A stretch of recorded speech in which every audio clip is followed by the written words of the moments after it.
아프리카스럽죠. 사진 제가 다 찍은 겁니다. 저희 동네는 가면 저희가 좀 시골이라서 조금만 나가면 기린도 보고 얼룩말도 보고 코끼리도 보고 한번 다니러 오십시오. 제가 코끼리하고 기린하고 불러놓겠습니다. 삼손은 이제 오늘 본문에 보면 삼손은 늘 우리에게 반면 교사입니다.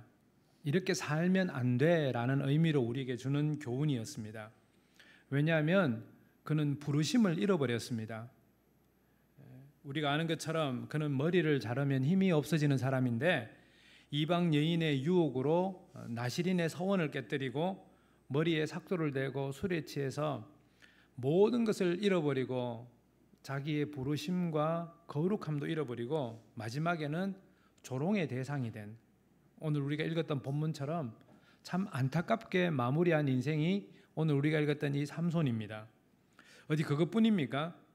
본인이 그런 인생을 당한 것도 모자라서 하나님의 이름이 이방신들에게서 조롱을 받습니다. 뭐라고 말합니까? 우리의 신 다곤이 저들의 신 여호와를 이겼다. 그곳에 있는 삼손의 마음은 어떻겠습니까? 성도 여러분, 우리가 때로는 성도답게 살지 못할 때 우리가 욕먹는 건 괜찮습니다. 왜냐하면 우리가 잘못했으니까. 근데 우리 때문에 우리를 사랑하고 우리를 위해서 아들까지 내어주신 하나님이 욕먹을 때 우리가 얼마나 속상합니까? 자기 때문에 하나님의 영광이 조롱이 되는 이런 인생을 사는 것이 삼손입니다. 어디 그것뿐입니까? 오늘 본문에 보면 자기들이 가장 축제에 흥겨울 때 삼손을 조롱거리러 데리고 와서 우리를 위해서 너의 힘, 재주를 한번 부려봐라 라고 말할 만큼 삼손이 그렇게 놀림감이 되고 조롱거리가 되고 참 비참한 인생입니다. 그래서 우리가 삼손을 볼 때마다 만약에요 여러분에게 너 삼손처럼 살아라 그러면 욕이겠지요. 별로 안 좋아하는 인물입니다. 그런데 이렇게 비참하게 살았고 자기의 모든 것을 잃어버린 삼손이었는데 그 30절에 한번 보십시오. 30절에 보면 이렇게 말합니다.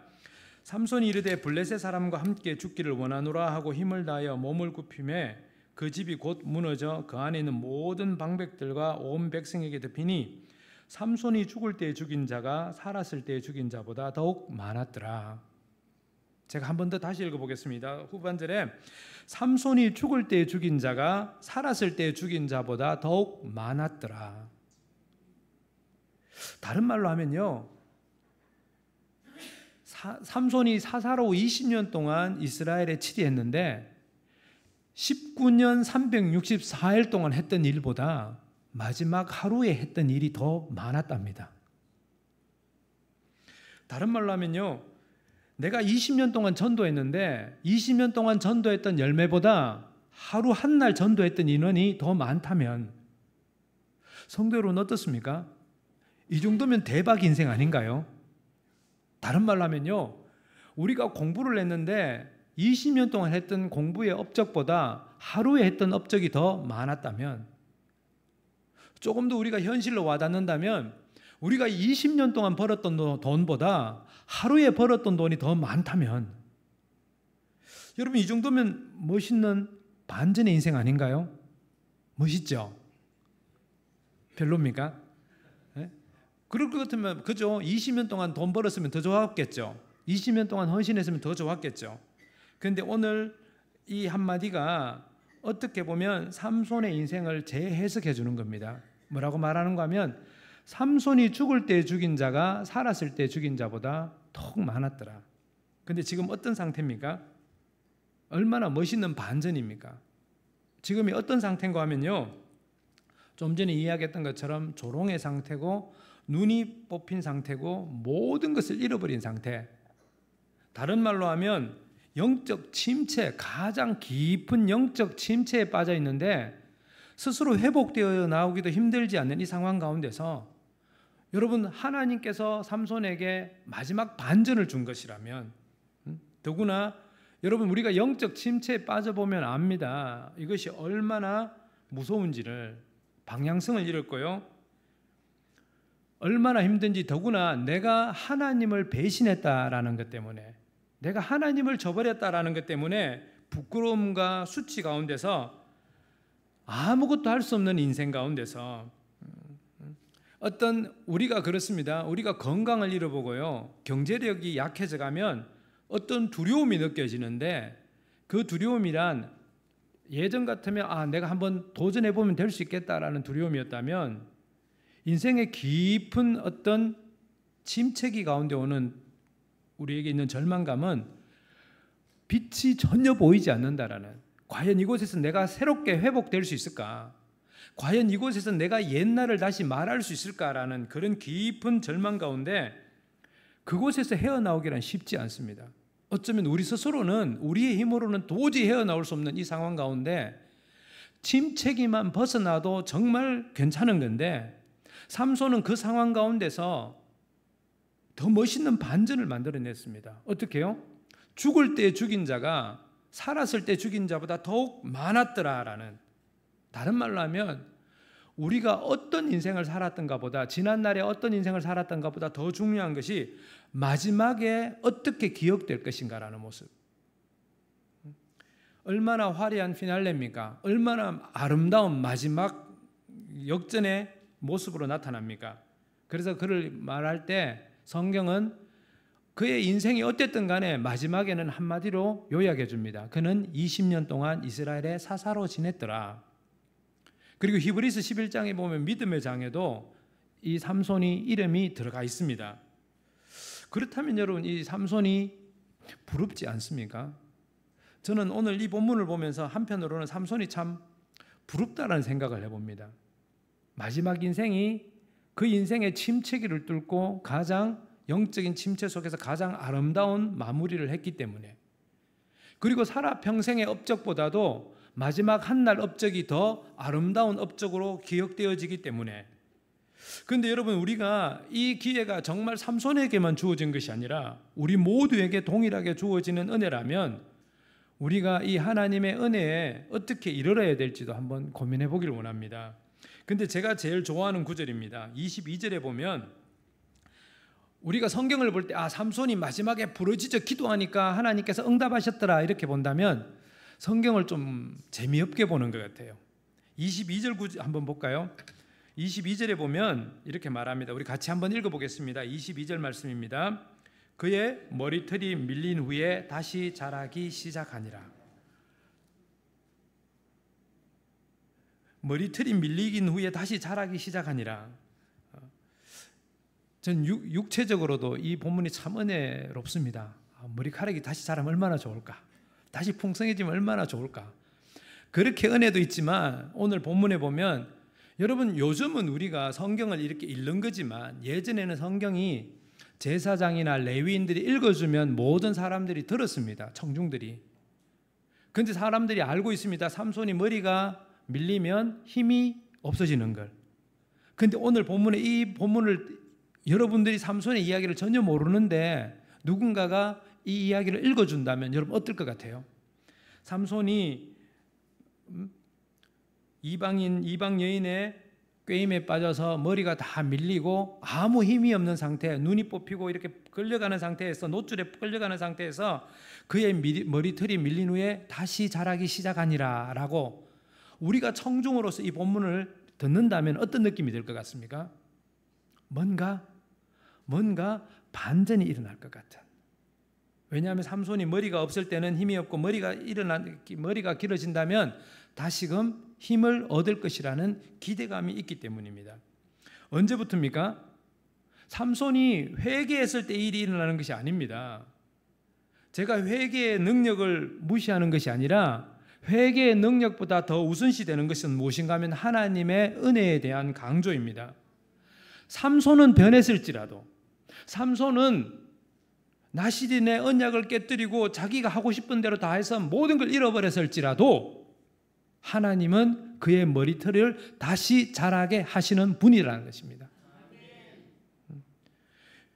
이게 얼마나 은혜입니까? 지금 블레셋에 잡혀가서 맷돌을 돌리는 이 시절에, 다른 말로 하면요, 동일한 교훈으로 우리에게 주시는 하나님의 은혜가, 복음은 우리에게 기인하지 않았다라는 거예요. 우리의 구원의 은혜는 우리가 잘 살고 우리가 바르게 살고 거룩하게 살기 때문이 아니라 누구로부터 시작했다는 겁니까? 하나님으로부터 시작했다는 거예요. 그분이 먼저 우리를 불러주셨어. 그래서 로마서에는 보면 어떻게 이야기하는가 하면 하나님과 우리가 아무 관계 없을 때, 다른 말로 하면 우리가 하나님이 누군지조차 개념조차 없을 때 그분이 우리를 사랑하셨다라고 말합니다. 그리고 조금 더 나아가서는 우리가 죄인이었을 때 그리스도를 통해서 사랑을 확증하셨다라고 말합니다. 그래도 우리가 이해를 못하니까 더 나아가서는 우리가 하나님의 원수였을 때,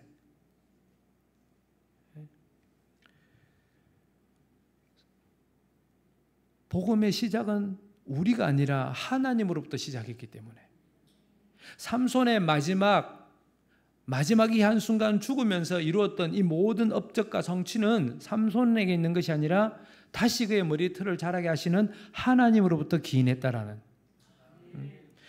여러분, 우리가 아는 것처럼 누가복음에 보면 탕자의 비유가 나옵니다.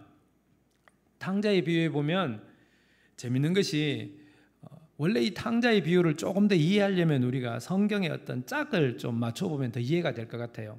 신명기 21장에 보면 18절에서 21절까지 보면 십계명을 해석하는 가운데 혹시 너희들 중에, 신명기 21장 이렇게 되어 있습니다. 너희들 중에 부모를 공경하라는 데서 너희들 중에 패역한 아들이 있으면 반드시 돌로 쳐 죽이라는 말이 있어요.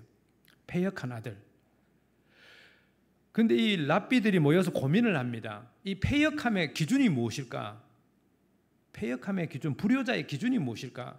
우리 각자마다 다 다른 기준이 있잖아요.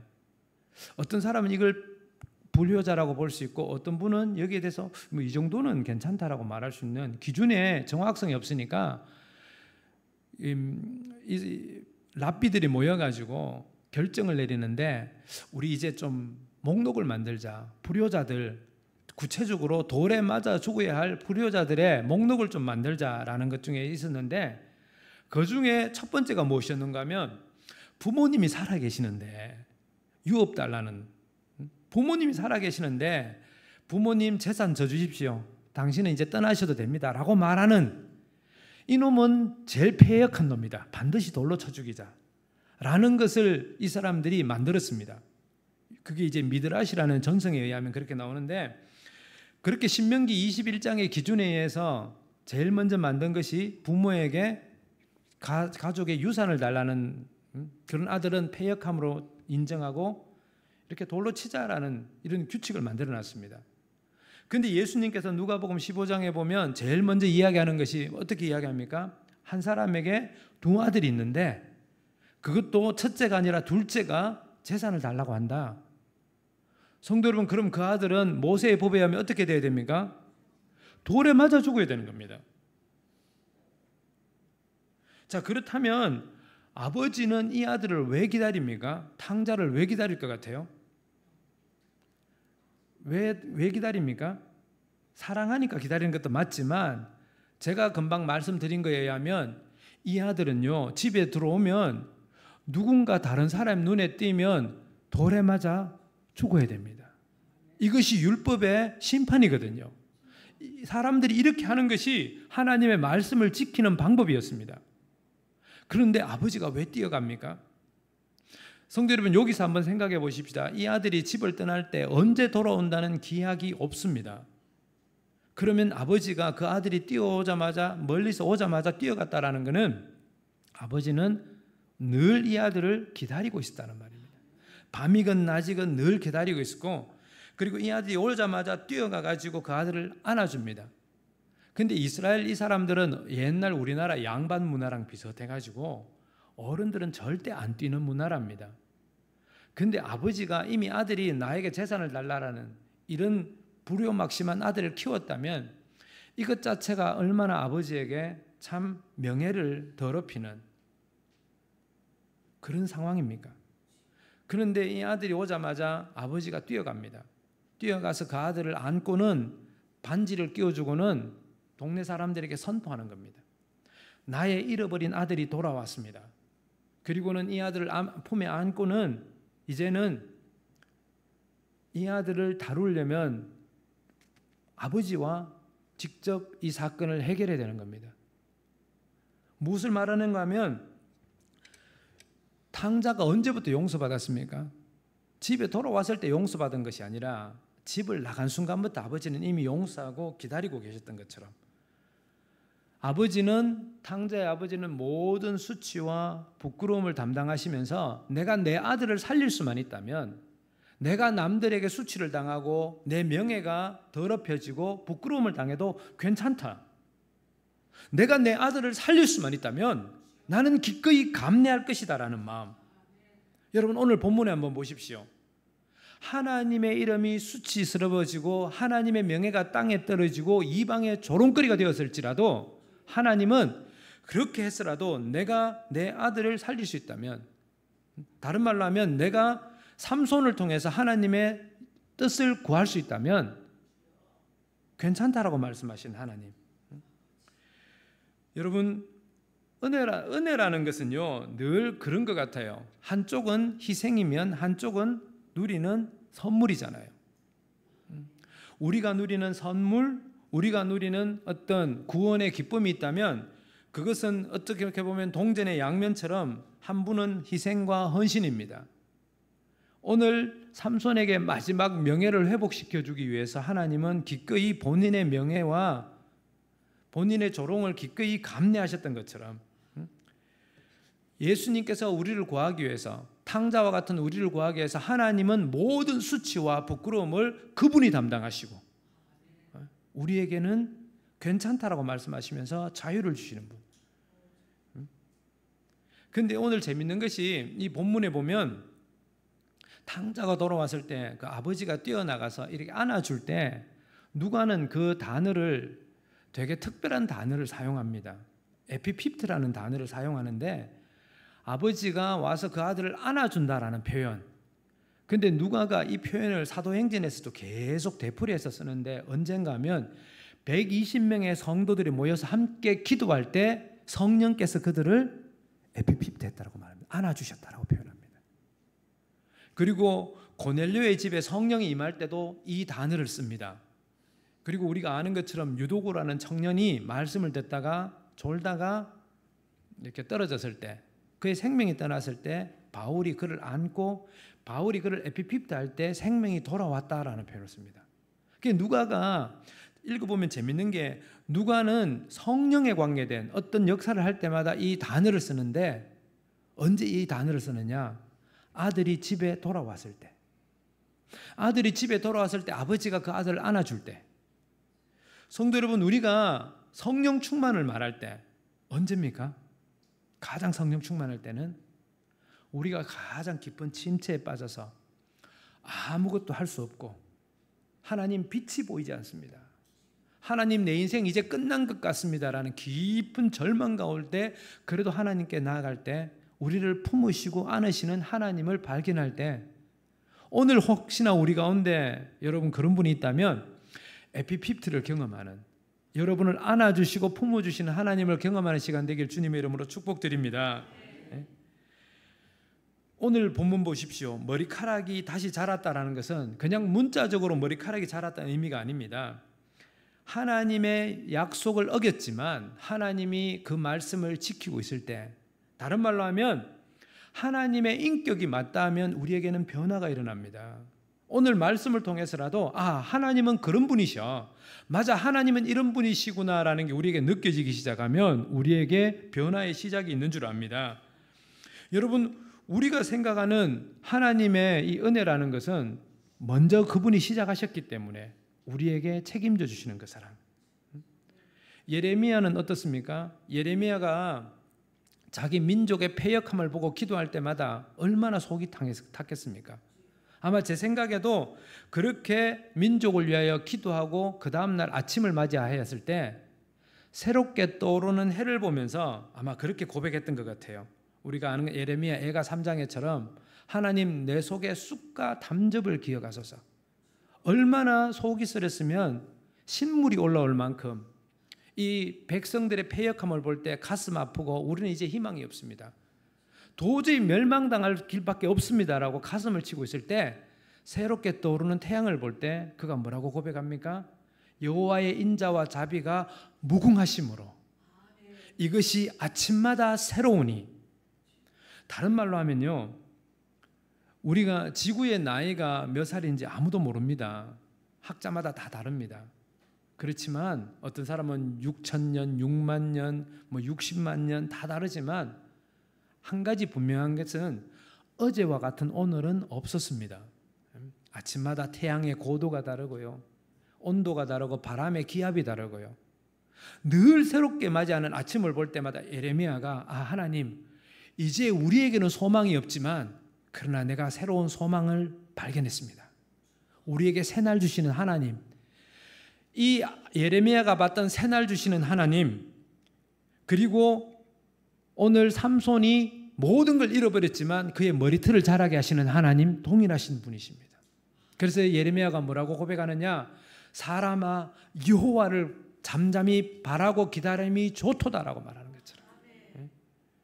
성도 여러분, 선교라는 게 무엇입니까?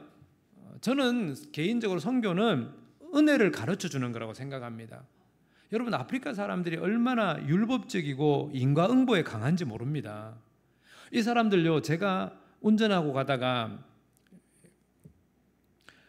속도를 위반해가지고 경찰이 저를 딱 잡습니다. 그래서 제가 I'm 푼디시, 푼디시, 목사다 이 말 하거든요.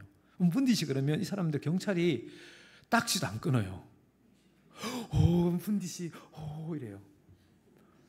그 목사를 존경해서 그럴 것 같습니까? 뭐 그런 것도 있겠지만요, 목사님 티켓 끊었다가 해코지 당하면 어떡할까라는 이 두려움 때문에 얼마나 이 사람들이 종교적인지 모릅니다. 그런데 그 종교적이란 게 뭐냐? 늘 벌 받을까 봐 두려운 것, 늘 하나님 앞에 혼나고 저주받을까 봐 두려운 것 때문에. 한 번은 시골에서 제가 교회를 건축했는데 그게 진짜 시골이라 가지고 전기도 없고 물도 없습니다. 그런데 모래도요, 모래 나를 때도 당나귀로 갖다 날라야 됩니다. 그렇게 교회를 짓는데 한 번은 인부들이 이틀인가 일하고 아무도 안 오는 겁니다. 인부들이 다 도망을 가버렸어요. 근데 왜 물어보니까 교회 짓는데 동참하면 니네 가족들이 해코지 당할 거라 이 무당의 한마디 선포에 이 사람들이 겁에 질려가지고 다 도망가 버린 겁니다. 이 사람들이 그렇습니다. 그런데 늘 그렇기 때문에 더 엄하고 예수 믿는다고 더 잘 믿는다는 사람들은요, 더 불안하고 더 율법적이란데 오히려 늘 나는 충분하지 않다, 자격이 없다라는 것 때문에 늘 하나님 앞에 버림받을까 봐 두려워하는 신앙들입니다. 그런데 이 사람들에게 우리가 어떤 복음을 가르칩니까? 하나님이 우리를 먼저 사랑하셨다라는. 근데 이제 아까 제가 사진을, 동영상을 봤는데 제가 설명 없이 보셔가지고 잘 이해는 못 하실 수 있지만 거기 보면 제가 이제 고아원을 제가 일하고 있습니다. 고아원에 있는데 아이들이 한 120명 정도 돼요. 고아원 이름이 데일리 브레드입니다. 데일리 브레드. 근데 처음에 제가 그곳에 갔을 때 처음에 우리 같이 사역하는, 지금 이제 저희가 4명의 동력자들이 함께 사역하고 있는데 그곳에 딱 갔을 때 느꼈던 마음이, 고아 아이들이 가지고 있는, 근데 그 고아들이 우리처럼 전쟁 고아도 아니고요, 대부분 다 미혼모에게서 태어났습니다. 미혼모에게서 태어난 애들이기 때문에 이 아이들도 이미 알고 있습니다.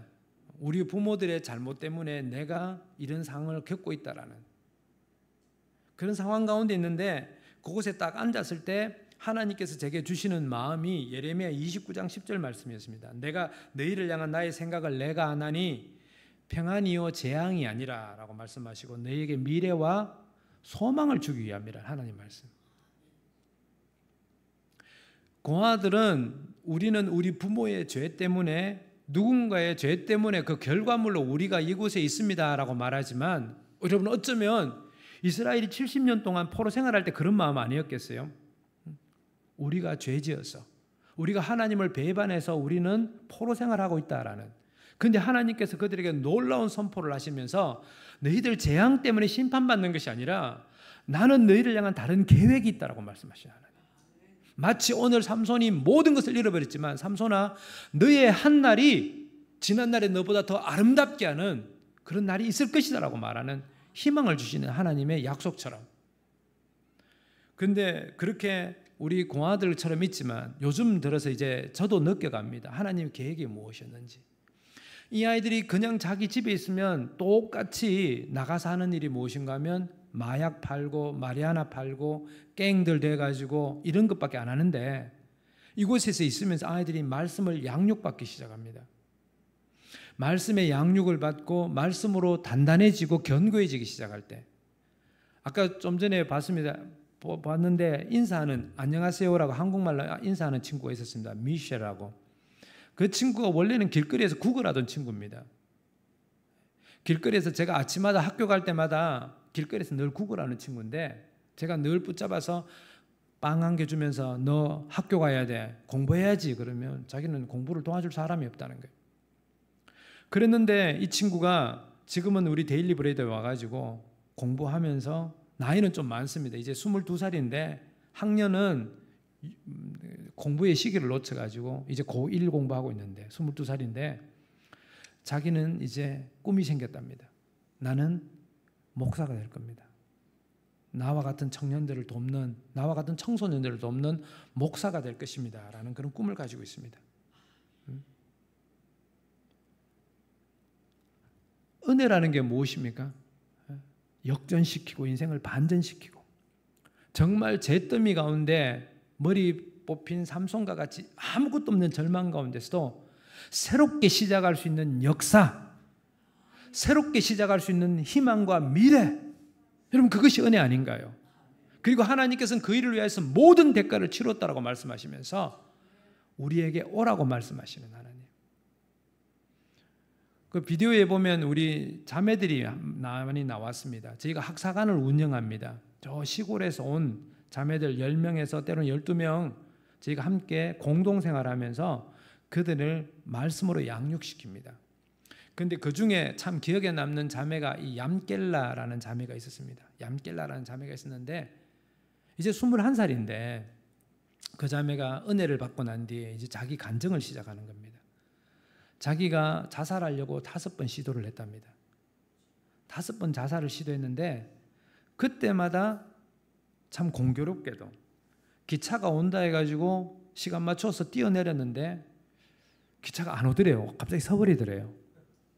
그래서 살아나고, 줄을 묶었는데 줄이 끊어져서 살아나고, 한 번은 줄을 묶었는데 엄마한테 발견돼서 살아나고, 한 번은 약을 먹고 수면제를 사서 죽으려고 약국 가가지고 수면제 달라 했는데 약사 선생님이 소화제를 줘가지고 먹고 살아라고. 자기 인생에서 그러면서 이 자매가 그 이야기 하더라고요. 13살 때 성폭행 당하고 난 뒤부터 내 인생은 이제 의미 없다 생각하고, 나는 버림받았다 생각하고, 아무도 나를 사랑하지 않을 것이라는 이 죄책감 때문에, 부끄러움과 수치 때문에 늘 긴 옷을 입고 다닙니다. 한여름에도 긴 옷을 입고 다닙니다. 신체 모든 부분을 가리고 다니는 거예요. 그러면서 그 자매가 그 이야기 하더라고요. 어쩌면 그러면서도 내가 남들에게는, 남들 다 반팔 입을 때 긴팔 입으면서도 나는 뭔가 다르다라는 것을 어필하고 싶었고 내 존재를 드러내고 싶었던 그 죄성은 여전히 내 안에 있더라라고 이야기하는 거예요. 근데 그 자매가 그렇게 하루는 말씀 듣고 묵상하고 앉아 있는데 이제 그 자기 삶에서 느껴보지 못했던 어떤 따뜻함들이 자기를 감싸기 시작하는데 계속 울음이 나더랍니다. 계속 울고 계속해서 울고 하나님의 위로를 맛보고 이 자매가 완전히 달라진 겁니다. 성령을 체험하고 난 뒤에. 그리고는 이 이야기를 우리 모두에게 나누는 겁니다. 자기의 삶이 어땠다라는 것을. 근데 그 자매 이름이 무엇인가 하면 얌깰라입니다. 얌깰라는 뜻이 영어로 말하면 accepted입니다. 받아들여졌다. 그래서 제가 너 이름이 뭐지? 그러니까 얌깰라. 하나님은 너를 받았다. 있는 모습 그대로 너를 받았다. 탕자가 돌아왔을 때 깨끗한 옷을 입고 왔습니까? 냄새나고 지저분한 상태였지만 아버지가 그를 품어주고 안아주면서 성령 충만이라는 의미로 감싸 안아줬던 것처럼 은혜를 가르쳐주는 것이 선교 아닌가요? 우리 가운데 한 청년 아직도 기억에 남는 게 제가 바이블 타임으로 고아원 아이들에게 늘 말씀을 읽게 하는데 한 청년이 침대에 가니까 17살 때부터 머리맡에다가 너는 복의 근원이 될 것이다. 아브라함에게 했던 말씀을 적어놓고 계속 그걸 기도하고 있는 거예요. 근데 참 대단하게도 감사하게도 이전에는 아이들이 한 명도 꿈을 못 꿨는데 저희 아이들 중에 지금 최근에 대학교를 세 명이 대학교를 갔습니다. 이 아이들에게는 얼마나 큰 기적인지 모릅니다. 공부에 소망 없어서 아무 공부도 안 하는 아이들이 대학을 가기 시작하고 그러면서 이제 다른 아이들에게도 도전이 되는 겁니다. 어쩌면 이 아이들이 제 생각에는 하나님이 이 아이들을 인큐베이터에 넣어가지고 보호하는 시간인 것 같아요. 이 데일리 브레드가 부모의 잘못 때문에 죄 때문에 이곳에 온 것 같지만 하나님의 계획은 평안이요 미래를 주기 위해서 이곳에서 말씀으로 양육받고 훈련되어지면서 이들이 인생을 꿈꾸고 돌아가서 이제 우리 안에 하는 기도는 이 아이들이 자기 집에 돌아가면 자기 집을 바꾸는 아이들이 되는 이 역사, 이 아이들이 감당하지 않겠습니까? 오늘 본문을 통해서 우리가 그렇게 우리 인생을 재해석해 주시는 하나님의 은혜. 은혜는 무엇입니까? 우리의 상황을 재해석해 주는 게 은혜인 것 같아요. 한 번 더 이야기하자면 우리 아이들 중에 아산딜레라는 아이가 있습니다. 이 아이는 9살 때 고아원에 왔는데 아직까지도 20살이 넘었는데도 그때까지도 갖고 있는 마음의 아픔은 무엇인가 하면 엄마가 나를 버렸다라는. 왜냐하면 엄마가 이 아이를 고아원에 맡겨놓고 3개월 후에 병으로 돌아가셨거든요. 그래서 엄마가 나를 버렸고 나는 엄마의 임종도 지키지 못했고 엄마의 마지막도 보지 못했다라는 이 슬픔이 이 아이에게 거절감으로, 슬픔과 거절감으로 가득 차 있는 아이였습니다. 한 번은 수련회 할 때 이제 아산델리가 자기 이야기를 하더라고요. 나는 엄마로부터 버림받았다. 근데 그때 제가 그렇게 이야기했습니다. 하나님께서 지혜를 주셔가지고 아산딜레야, 너네 엄마는 참 훌륭하신 분인 것 같아. 아마 엄마가 자기의 인생이 시한부인 줄 알고 어떻게 하면 우리 아산딜레를 미래를 가장 아름답게 키워나갈까 고민하다가 너를 우리 데일리 브레드에 보낸 것 같아. 왜냐하면 여기가 기독교 재단이니까. 엄마는 마지막 눈을 감기 전에 너에게 줄 수 있는 가장 큰 선물을 고민하다가 너를 이곳에 보낸 것 같아 라고 이야기하니까 이 아이가 펑펑 울기 시작하는 거예요. 나는 엄마로부터 버림받았고 나는 엄마의 사랑을 받지 못했다라는 이 인생의 응어리신 것들이 인생을 재해석해주는, 엄마가 나를 가장 사랑해서 이곳에 보냈을 것이라는 그 재해석을 통해서 회복되어지는 모습들. 행여나 우리 가운데 깊은 수렁과 절망 가운데 희망을 말하기가 두려운 분이 있다면 여러분의 인생을 재해석해 주시는 하나님, 어제나 오늘이나 동일하시고 삼손에게도 동일하신 그 하나님이 여러분의 인생을 재해석해 주는 시간 되길 주의 이름으로 축복드립니다. 우리가 왜 말씀을 배우고 설교를 듣습니까? 그 하나님은 동일하신 분이기 때문에. 어쩌면 우리 모두에게는 똑같은 두려움이 있을 수 있습니다. 무슨 뜻인가 하면 노아는 한 번도 비를 본 적이 없는 사람입니다. 그런데 하나님의 말씀에 방주를 건설하라 했을 때 얼마나 두렵고 얼마나 의심하며 가능할까라는 수십 번 싸웠을 이 생각의 어떤 갈등들. 아브라함을 부르시고 네가 100세의 아들을 낳으리라 말하셨을 때 여러분 이게 믿어지었을까요? 모세가 홍해 앞에 섰을 때 내가 이 팔을 들면 홍해가 갈라질 것이라는 얼마나 갈등과 두려움 가운데 그 현장에 서 있었겠습니까? 다윗은 골리앗 앞에 설 때 내가 정말 이 골리앗을 이길 수 있을까라는 그런 갈등이 없었겠습니까? 제가 말하고 싶은 것은 우리 모두가 가지고 있는 이 상황들 앞에서, 어쩌면 동일한 이 상황들 앞에서 성경이 우리에게 가르쳐 주는 것은 무엇이냐? 그 하나님은 지금도 역사하시고 동일한 방법이 있는데 은혜의 능력으로 우리와 함께 하시는 분. 우리는 모든 것을 잃어버리고 하나님을 조롱거리로 만든, 정말 비참한 가운데 헤어나오지 못하는 상황이 되었다 할지라도 동일하신 그분의 은혜, 우리를 새롭게 세우시기를 원하는 은혜.